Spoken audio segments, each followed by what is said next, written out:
Iniit naman po ni Senador Panfilo Lacson na hindi siya interesado sa sitwasyon ngayon ni Cesar Mancao II at samantala nangangamba naman ang kapatid ni Mancao sa kaligtasan ng kanyang kuya. Narito ang report ni Lia Manyalak del Castillo.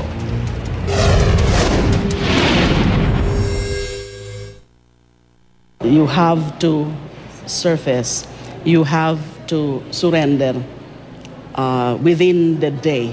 Ito ang utos ni Justice Secretary Laila De Lima kay dating Police Senior Superintendent Cesar Mancao II nang matawagan niya ito sa telepono ilang oras mula nang tumakas sa NBI Detention Facility sa Maynila.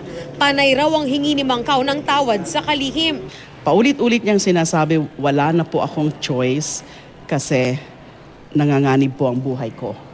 I fear for my life. Sigurado pong papatayin ako kapag linipat ako sa city jail. Eh sabi ko, pwede naman natin gawa ng paraan yan. Ba't hindi pwedeng ganyan na magiging fugitive ka? Lalong lalala, exacerbate ang sitwasyon mo, lalong madadagdagan ang problema mo. Nang muli siyang makausap sa telepono ni De Lima, sinabi ni Mancao na nasa labas na siya ng Metro Manila. Sabi niya, ang desisyon niya, hindi siya susuko ngayon. Pero sabi niya, it doesn't mean na hindi na siya susuko some future time, whether several days from now or whatever. So I still tried to convince him to surrender, that the best way is still to surface at this point. Huwag niya nang pahirapan ang mga hahanap sa kanya. Napaiyak naman ang kapatid ni Mancao na si Estrelita nang mabalitaan ang pagtakas.